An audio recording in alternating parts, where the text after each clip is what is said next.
فیض آباد دھرنے سے متعلق فیض حمید کا نام منظر عام پر آیا جب ان کے حوالے سے حکومت اور کالعدم تحریک لبیک پاکستان کے درمیان معاہدہ کرانے کی بات سامنے آئی۔ 27 نومبر 2017 کو حکومت اور کالعدم تحریک لبیک کے درمیان معاہدے کے آخر میں بوسعادت میجر جنرل فیض حمید لکھا گیا تھا۔ پی ٹی آئی حکومت نے 2019 میں فیض حمید کو سربراہ ISI مقرر کیا اور وہ 2 سال سے زائد عرصے کے لیے اس عہدے پر رہے۔ کالعدم تحریک لبیک سے معاہدے کے معاملے پر سپریم کورٹ نے فیصلے میں ایسے افسران کے خلاف سخت کارروائی کا حکم دیا۔ فیض حمید پر سیاسی معاملات میں مداخلت کرتے ہوئے اپنے حلف کی پاسداری نہ کرنے کا الزام بھی لگا۔ اسی دور میں سیاسی انتقام، گرفتاریوں، وفاداریوں کی تبدیلی کے الزامات بھی سامنے آئے۔ سابق وزیر اعظم نواز شریف نے بھی تقریروں میں فیض حمید پر سنگین نوعیت کے الزامات عائد کیے۔ لیفٹیننٹ جنرل ریٹائرڈ فیض حمید کے دور میں سیاسی مداخلت کے بھی الزامات سامنے آئے۔ پی ٹی آئی دور حکومت میں فیض حمید پر پی ٹی آئی کے مخالفین کو جیلوں میں ڈالنے کے الزامات لگے۔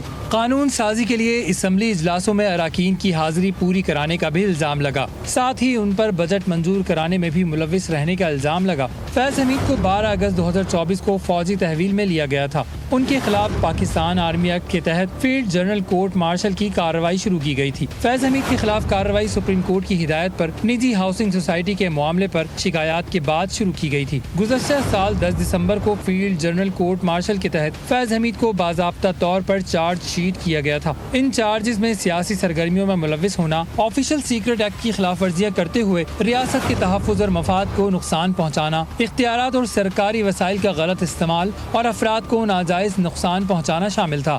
2018 کے انتخابات کے بعد پی ٹی آئی حکومت نے 2019 میں فیض حمید کو سربراہ ISI مقرر کیا اور وہ 2 سال سے زائد عرصے کے لیے اس عہدے پر رہے۔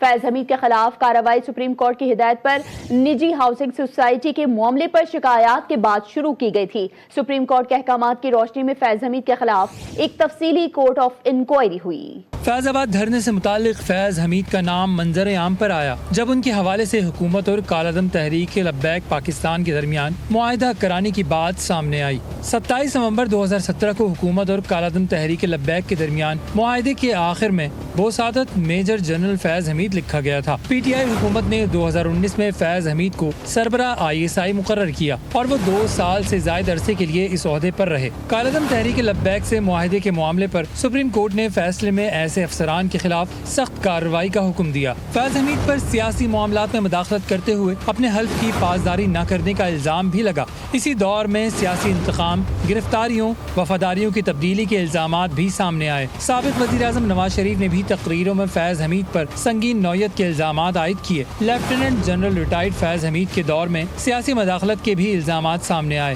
پی ٹی آئی دور حکومت میں فیض حمید پر پی ٹی آئی کے مخالفین کو جیلوں میں ڈالنے کے الزامات لگے۔ قانون سازی کے لیے اسمبلی اجلاسوں میں اراکین کی حاضری پوری کرانے کا بھی الزام لگا، ساتھ ہی ان پر بجٹ منظور کرانے میں بھی ملوث رہنے کا الزام لگا۔ فیض حمید کو 12 اگست 2024 کو فوجی تحویل میں لیا گیا تھا۔ ان کے خلاف پاکستان آرمی ایکٹ کے تحت فیلڈ جنرل کورٹ مارشل کی کارروائی شروع کی گئی تھی۔ فیض حمید کے خلاف کارروائی سپریم کورٹ کی ہدایت پر نجی ہاؤسنگ سوسائٹی کے معاملے پر شکایات کے بعد شروع کی گئی تھی۔ گزشتہ سال 10 دسمبر کو field general court marshal K تحت فیض حمید کو باضابطہ طور پر چارج شیٹ کیا گیا تھا۔ ان چارجز میں سیاسی سرگرمیوں میں ملوث ہونا، آفیشل سیکرٹ ایکٹ کی خلاف ورزیاں کرتے ہوئے ریاست کے تحفظ اور مفاد کو نقصان پہنچانا، اختیارات اور سرکاری وسائل کا غلط استعمال اور افراد کو ناجائز نقصان پہنچانا شامل تھا۔